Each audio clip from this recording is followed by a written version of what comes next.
আপনার পায়ে পাড়া দিয়ে বিএনপির সঙ্গে ঝগড়া চালিয়ে চেষ্টা করছেন। বিএনপি ঝগড়া করবে না, বিএনপি ঝগড়া করার দল নয়। বিএনপি একটি গণতন্ত্রকামী দল।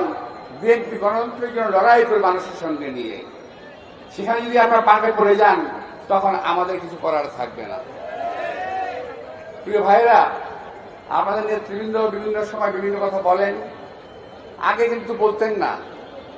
এই কিছুদিন যাবত 5ই আগস্টের পরেই বলতেছেন লম্বা লম্বা কথা। আমি জানি না কোথায় তারা শক্তি পেল, সাহস পেল। আপনারা শক্তিশালী হন, সাহসী হন, দোয়া করি। কিন্তু একটি সাচ্চা দেশপ্রেমিক দল বিএনপির বিরুদ্ধে অনর্থক উচ্চারণা করবেন না। মর্মান্তিক একটা মার্ডার হয়েছে, সেখানে বিএনপির কর্মীকে হত্যা করা হয়েছে, অথচ সেইটাকে ঘিরে তারা বলছে বিএনপিকে বাংলাদেশের মাটি থেকে নিশ্চিহ্ন করা না পর্যন্ত তাদের আর কোনো কাজ নাই। অর্থাৎ ক্ষমতায় যেতেই হবে। অনেকে বলছে বিএনপি ক্ষমতায় যাওয়ার জন্য পাগল হয়ে গেছে। আমার জবাব হলো, বিএনপি ক্ষমতায় যাওয়ার জন্য পাগল হয় নাই।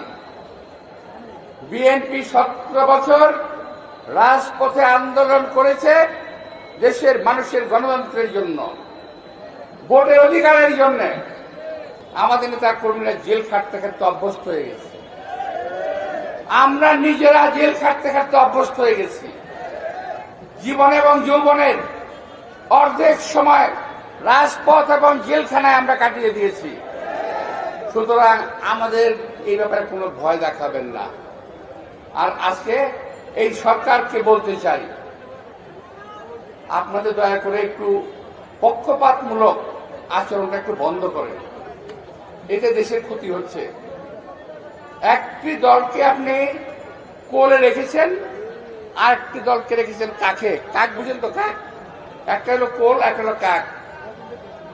এক দলকে কোলে রাখবেন, আর এক দলকে কোখে রাখবেন। বিএনপিকে নিশ্চিহ্ন করার প্রোগ্রাম করবেন, পায়তারা করবেন, এই চিন্তা কখনো করেন না।